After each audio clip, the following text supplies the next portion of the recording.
Une nouvelle fissure est apparue dans le front uni de l'Union européenne, cette fois-ci à cause d'un projet controversé baptisé Chat Control ou CSAR. Cette proposition de règlement vise à donner aux autorités des pouvoirs étendus pour lutter contre les contenus illégaux sur Internet dans le but affiché de protéger les enfants en garantissant une détection plus efficace des abus sur Internet.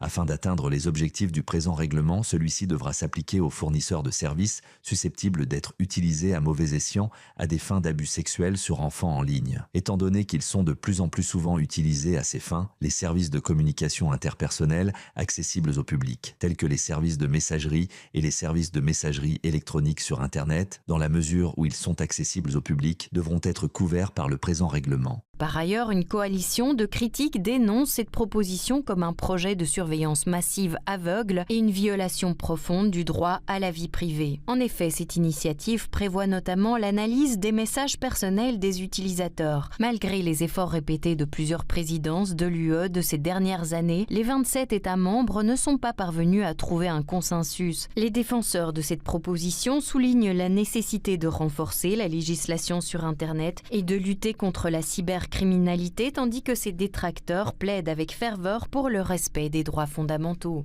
Le projet est soutenu par de nombreuses organisations de protection de l'enfance à travers l'UE, comme celles réunies dans la campagne Child Safety On.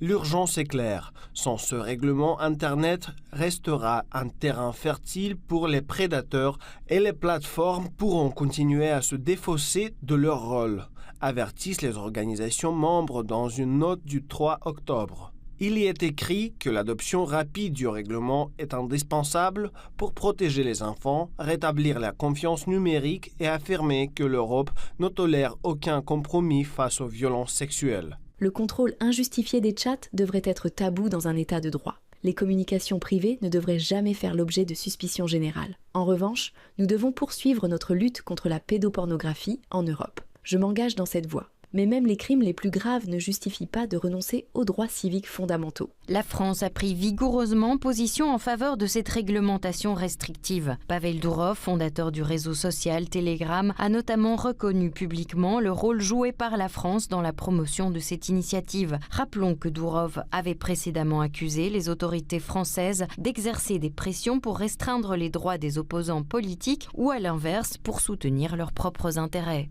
C'est la France qui a promu cette loi autoritaire. Aussi bien l'ancien ministre de l'Intérieur que l'actuel, Laurent Nunez et Bruno Retailleau, l'ont soutenu. En mars, ils ont déclaré que la police devrait avoir accès aux messages privés des citoyens français. Les Républicains et le groupe